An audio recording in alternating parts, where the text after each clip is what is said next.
सावन माह में अवश्य सुने भगवान शिव की विशेष कृपा प्रदान करने वाली महाकालेश्वर ज्योतिर्लिंग की कथा।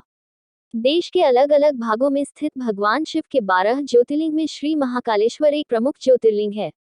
इन्हें द्वादश ज्योतिर्लिंगों में से एक कहा जाता है। इस ज्योतिर्लिंग के दर्शन, पूजन, आराधना से भक्तों के जन्म जन्मांतर के सारे पाप समाप्त हो जाते हैं।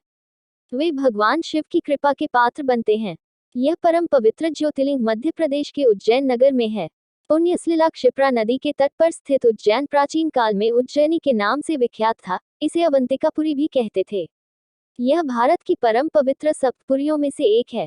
महाभारत, शिव पुराण और स्कंद पुराण में महाकाल ज्योतिर्लिंग की महिमा का पूरे विस्तार के साथ वर्णन किया गया है। इस ज्योतिर्लिंग की कथा पुराणों में इस प्रकार वर्णित है। प्राचीन काल में उज्जैनी में राजा चंद्रसेन राज्य करते थे। वह परम शिव भक्त थे। एक दिन श्रीकर नामक 5 वर्ष का एक गोप बालक अपनी मां के साथ उधर से गुजर रहा था। राजा का शिव पूजन देखकर उसे बहुत विस्मय और कौतूहल हुआ। वह स्वयं उसी प्रकार की सामग्रियों से शिव पूजन करने के लिए लालायित हो उठा। सामग्री का साधन न जुट पाने पर लौटते समय उसने रास्ते से एक पत्थर का टुकड़ा उठा लिया। घर आकर उसी पत्थर को शिव रूप में स्थापित कर पुष्प, चंदन आदि से परम श्रद्धा पूर्वक उसकी पूजा करने लगा। माता भोजन करने के लिए बुलाने आए, किंतु वह पूजा छोड़कर उठने के लिए किसी भी प्रकार तैयार नहीं हुआ। अंत में माता ने झल्लाकर पत्थर का वह टुकड़ा उठाकर दूर फेंक दिया। इससे दुखी होकर वह बालक जोर जोर से भगवान शिव को पुकारता हुआ रोने लगा और अंततः रोते रोते बेहोश होकर वहीं गिर पड़ा। बालक की अपने प्रति यह भक्ति और प्रेम देखकर भोलेनाथ भगवान शिव अत्यंत प्रसन्न हुए। बालक ने जैसे ही होश में आकर अपने नेत्र खोले तो उसने देखा कि उसके सामने एक बहुत ही भव्य और अति विशाल स्वर्ण और रत्नों से बना हुआ मंदिर खड़ा है। उस मंदिर के अंदर एक बहुत ही प्रकाशपूर्ण, भास्वत, तेजस्वी ज्योतिर्लिंग खड़ा है। बच्चा प्रसन्नता और आनंद से विभोर होकर भगवान शिव की स्तुति करने लगा। माता को जब यह समाचार मिला तब दौड़कर उसने अपने प्यारे लाल को गले से लगा लिया। पीछे राजा चंद्रसेन ने भी वहां पहुंचकर उस बच्चे की भक्ति और सिद्धि की बड़ी सराहना की।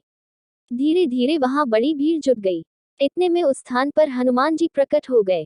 उन्होंने कहा, मनुष्यों, भगवान शंकर शीघ्र फल देने वाले देवताओं में सर्वप्रथम हैं।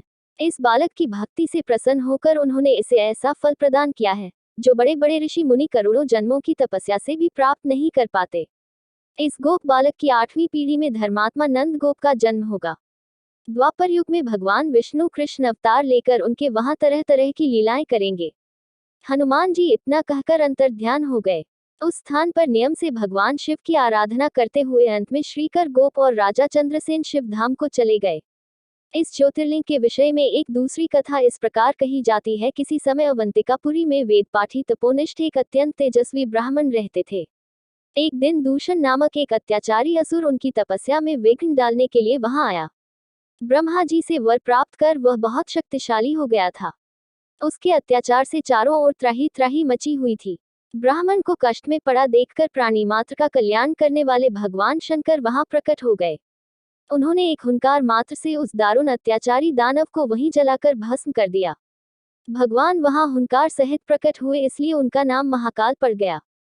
इसीलिए परम पवित्र ज्योतिर्लिंग को महाकाल के नाम से जाना जाता है।